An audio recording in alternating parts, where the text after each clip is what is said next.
Hey everybody, welcome to Valentine TV. As you come in, would you please hit the like and subscribe button? This reaction is coming from The Truth Is on YouTube. Um, y'all know I love The Truth Is. I gotta hit it sometime. I love The Truth Is. But at the end of this, like in the comment section, please let me know what y'all think for real, for real. You know what I'm saying? And oh Lord, I forgot I'm echoing. Okay. Yeah, so I'm gonna let the truth is start and y'all let me know what y'all think about T Greasy, okay? And then his aunt, even though I heard it wasn't really his aunt, I heard a lot of side stories with this, you know what I'm saying? But I'm not gonna say it on here. It's not the truth is said nothing about it, so I'm not saying anything about it. About it, you know how you hear more. You know how we can get more on our people.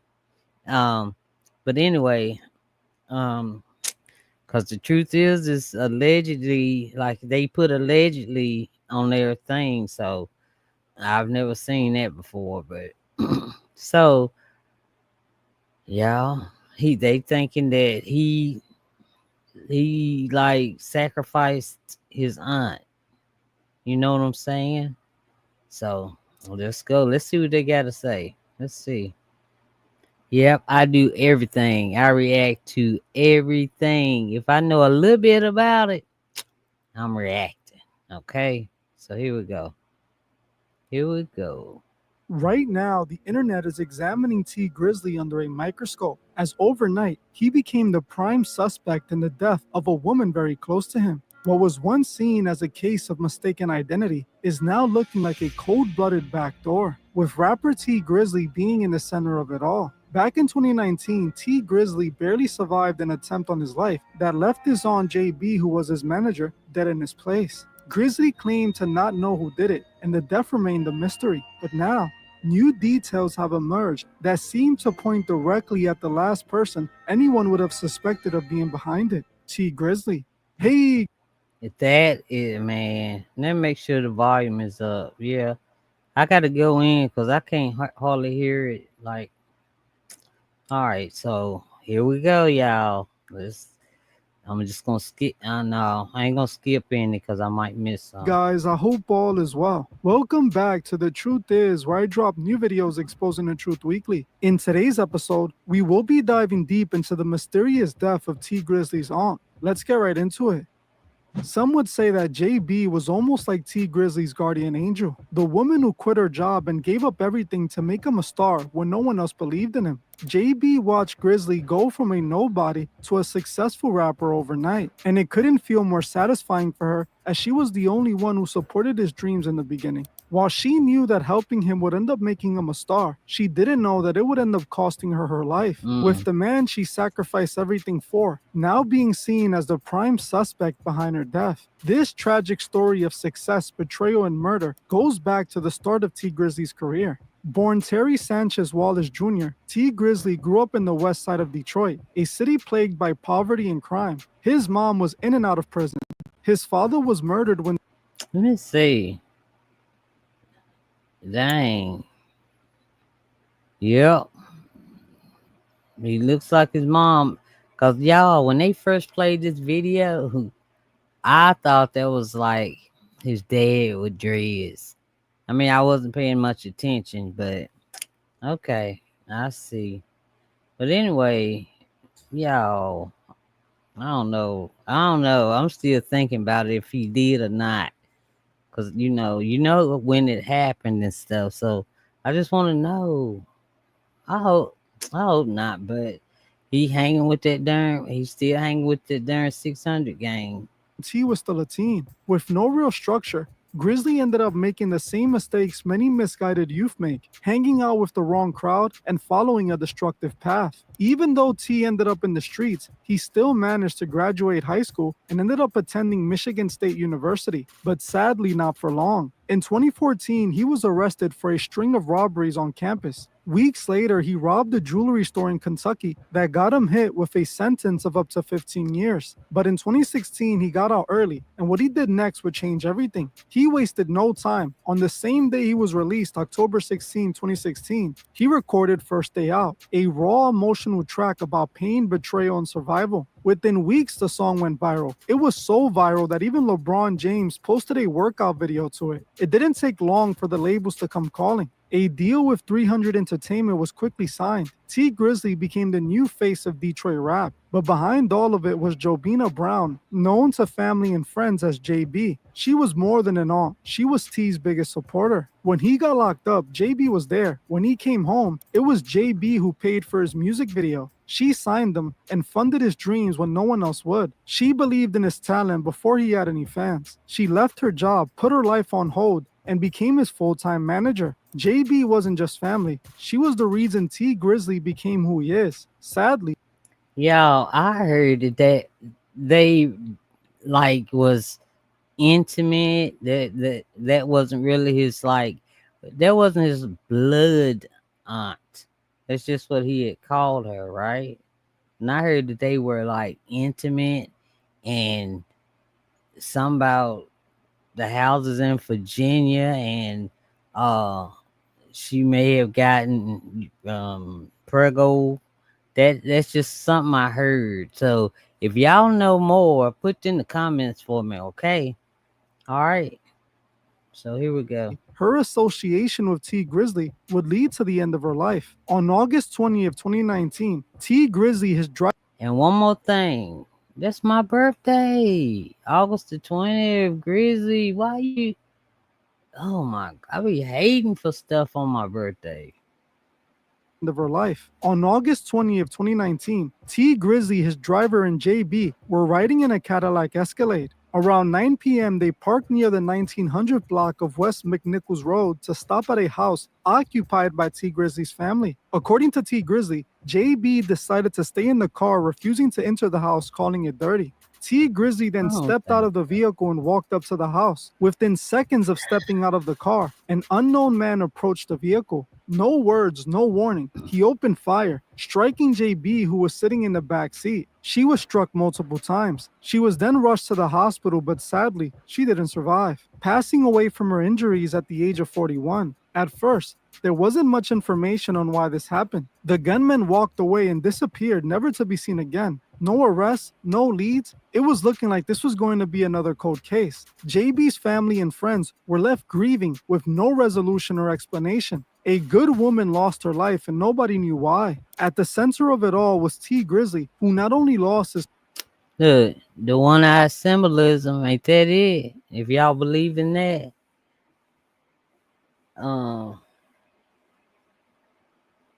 Oh no, Mackenzie Johnson, thank you. Where could you like put in the comments where I can go see it? Thank you so much. Close aunt, but his manager and his day one supporter, the only one who believed in him in the beginning. While initially Grizzly remained rather silent about the situation, a month later, he released a song where he addressed it all. The song was called Status, named after JB's middle name. In the song, he implied that the hit wasn't supposed to be for his aunt, but for him. Rapping in the song, "Look how they try to do me, but got JB. You saw it wasn't me and still shot. What she do to you?" In the track, he seemed to mourn the death of his aunt. He goes as far as to promise to get revenge for her. He even went on to offer $1 million bounty for whoever got rid of who did that to her. I wonder if, because he said it happened in seconds, like once he got out the car. So they would have seen him get out and he was like open. He was open. So why would they open the car door and start pow-powing? You know?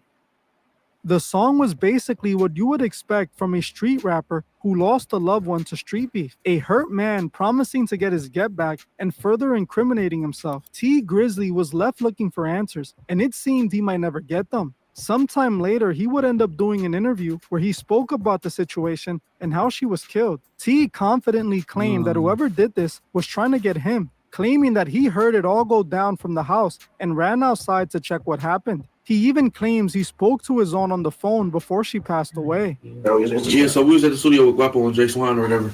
And I'm going to my cousin's house, my older cousin. Mm-hmm. He was real close with my pops, just like my pop's brother. Mm-hmm. And I was telling her, like, come in the house.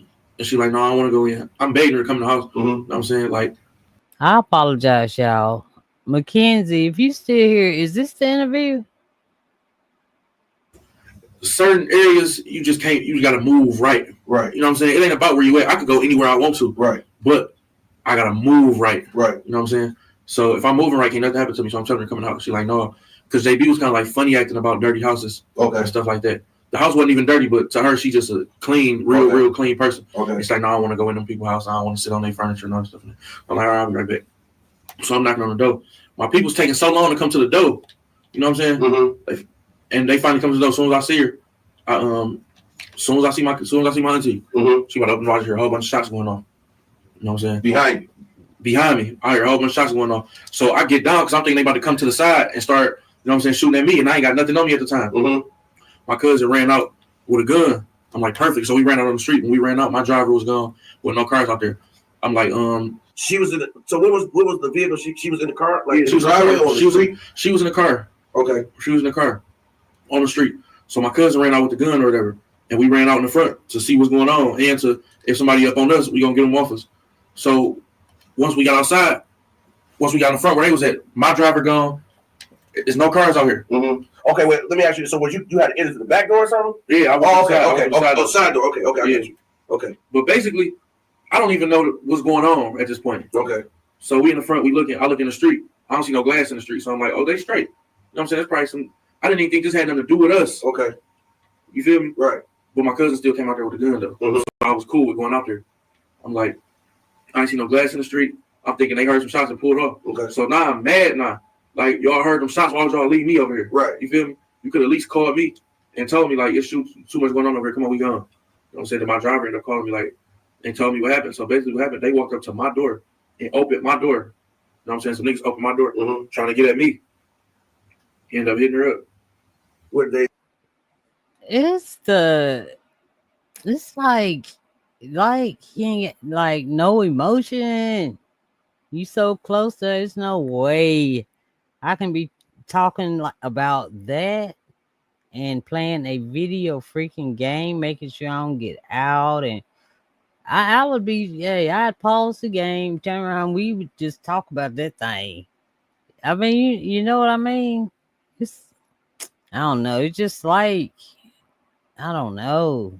Is it just how some people do it? Is it just how some people are? Maybe I'm just different. I don't know.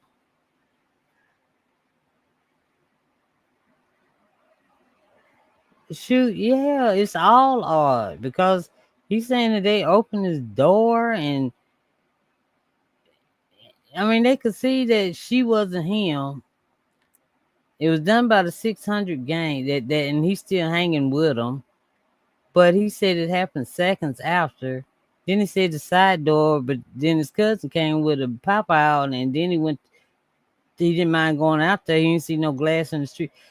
Nothing sounds right. They left him there. Why didn't they call and tell him? All of it sound crazy to me. All of it sound crazy to me. Plus, he ain't got no darn emotion in it. None. But anyway. All right. So, y'all, please, if you're new here, hit the subscribe button, hit the like button. I appreciate it so much. Thank y'all for coming to Valentine TV. All right. What they hit her on the body? They hit her on her side and in her arm. She didn't get hit her face and just all on her side. Mm-hmm. You feel me? How many times? On the side where her heart at. Oh yeah. Yeah, on the side like where her heart at too. So she got shot like that before a long time ago. My uncle. Okay. His car got shot up and she got hit in the exact same place, but she lived. You know what I'm saying? Because she went straight to the hospital. Okay. My uncle drove straight to the hospital as soon as it happened. But was she alive when did she die on the scene or the hospital? I don't even. I think that no. She died at the hospital. She was still alive. She was still breathing and everything. She called me. She called you while she was shot. She called me. What'd she say? I was trying to talk to her. I didn't hear what she was saying. Oh. She couldn't really form no words. You know what I'm saying? But like, I mean, for me, because they opened my door. Okay. They were shooting in the car. They hit her 8 times though. And you have no idea where this came from? No, I ain't got no idea where it came from. But it ain't even matter where it came from. who I felt like everybody was a suspect. As you heard for yourself, Grizzly claims that he doesn't know who did it, but he knows for sure that it was a hitman for him. Though it was such a tragedy, T. Grizzly eventually found a way to continue his career in his life without his aunt around, continuing his life in the best way he could without her. While Grizzly seemed to... Wait a minute. I also had heard that he wanted her to sign over her portion to him, right? After he paid her money, the money back that she had spent, and she didn't want to sign over her half of him, the whatever, the money, the thing, the contract. That's what I heard. While Grizzly seemed to move on, JB's other family members couldn't let it go and wanted answers. Answers they finally seemed to have gotten just a few days back when the alleged killer was finally identified. In July 2025, nearly 6 years after the murder, police finally made an arrest. A man known as Wu-Tang or Wu-600, who is reportedly affiliated with Chicago's 600 gang, was arrested and charged with the death of JB. Wu-Tang is deeply connected to Chicago's drill scene and has associations with artists like Buka 600, Little Durk, and others from the Chicago drill scene. When Wu-Tang was arrested, he was caught standing by the stolen rental used as the getaway vehicle in the murder of JB. He also had a gun that matched the suspected gun used in the hit as well. Wu-Tang, knowing how bad this was, tried to make a run for it but was unsuccessful, and he was taken into custody. Recently, it was even revealed in court that the prosecution has cell phone tower data that pinpoints Wu-Tang's phone location on the day of the shooting, with the location data indicating his phone was in the same location JB was killed, with records indicating he was there for over 2 hours waiting for their arrival. Now, this Wu-600's involvement in all of this left people with the question of why. Why would a gang member from Chicago be the man responsible for the death of T. Grizzly's aunt in Detroit? It just made no sense. What was the connection between... I'm sorry, y'all. I ain't mean to giggle, but Mackenzie, you made me laugh because when I first saw him, I was looking all funny. I was like, who's that little boy? But and then when I seen him sitting in court, it was different, but anyway, I don't know, y'all. It's just, I just don't. I always heard that her and him had a thing going, and I heard she had got preggo, and I heard also heard that she may have had one day some about houses in Virginia now, and what else? And another story I heard, she wouldn't sign over the contract. He wanted all his stuff, and she wouldn't sign it over. So I don't know. I just heard he set it up. That's how I heard he set it up. Wu-Tang and JB. Well, this is when things take a sharp turn, and the spotlight is put on T. Grizzly. See, over the years, T. Grizzly managed to make connections with a few rappers in the Chicago drill scene. Rappers like Little Durk and one by the name of Buka 600. Grizzly seemed to be rather close to Buka 600, not only making songs with him, but having a personal close friendship. Buka 600 was even invited to Grizzly's wedding, where he was one of his groomsmen. This is all important because Buka 600 is a part of a violent, infamous Chicago gang called 600, which just so happens to be the same gang JB's killer Wu-600 or Wu-Tang is a part of. Now, this seems to be the only connection between T. Grizzly and JB's killer Wu-Tang. So it's simple, right? T. Grizzly at some point must have started beefing with Buka 600 and the 600 gang, with Wu-Tang being sent in to take out Grizzly's aunt. But after looking into that wasn't the case, because even after his aunt died, T. Grizzly has remained close friends to Buka 600, calling him his brother on social media and still doing songs with him. In fact, Grizzly kept on hanging out with Buka 600 even after people started spreading the rumor that Wu-600 killed his aunt. When fans and internet detectives saw this, they started to re-examine everything, and T. Grizzly started looking more and more guilty. People started analyzing his story of what happened that night. claiming the killer only took out his aunt because he wasn't in the car. But now we know the killer was waiting there for 2 hours before Grizzly and JB arrived at the location, which means the killer would have seen Grizzly get out of the car Thank and would have you. had an opportunity to get him. Grizzly is a very big dude. It's hard to believe this man would have missed him walking out of the car. Either he's blind or he wasn't there to kill T Grizzly. People That's also started exactly pointing right. out the story T Grizzly gave, where he confidently claims the hit was meant for him, not for his aunt, but then claims to have no idea who was behind it. How Thank do you you. know the hit was meant for you, but you don't know who did it? People also point at the lyrics to the tribute song to his aunt, where he promises retaliation and offers $1 million bounty. If he were really planning on getting revenge, why would he advertise it and document it on a song? It made no sense. It was like he wanted to appear like he was the most hurt about it all. People also bring up the video of him telling the story during the interview. Right. T Grizzly seems really uninterested, answering questions about the death of his aunt, instead of giving the conversation the respect and attention it required when talking about the death of a loved one. T Grizzly answered questions while playing Call of Duty. All of this made T Grizzly look rather suspicious. So now people started asking the question, was JB mistaken for someone else? Or was this a hit on her set up by T Grizzly himself? This left people questioning T Grizzly's close association with Buka 600 and the 600 gang, looking into the disturbing possibility that T Grizzly could have approached his Chicago friends, known for their violent ways, to eliminate his own aunt. But why? Why would T Grizzly want to get rid of his aunt? Well, it could all be connected to the root of all evil, the love of money. Remember, Moolah. JB wasn't just Grizzly's aunt. She was also his manager and had him under a recording contract. JB was who initially funded Grizzly's career. She owned part of his brand. She was making money off every dollar T Grizzly made in music, which back then That's what I was trying to say. So he wanted all his money, but she didn't want to sign over. She didn't want to sign her part over. You know, she wanted to stay just like it was, just like it is. Even though she done made all the money she had spent helping him out back, you know, and he wanted all his stuff, you know.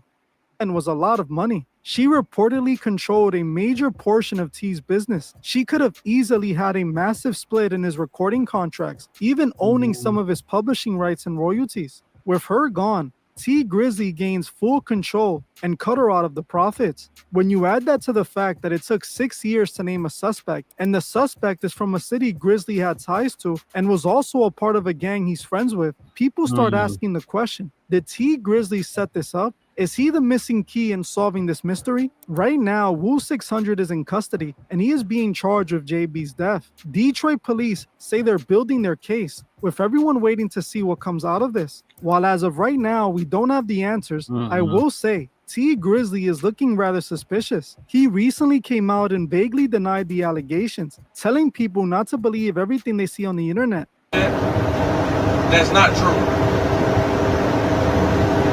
So you think you can't be fooled by the internet?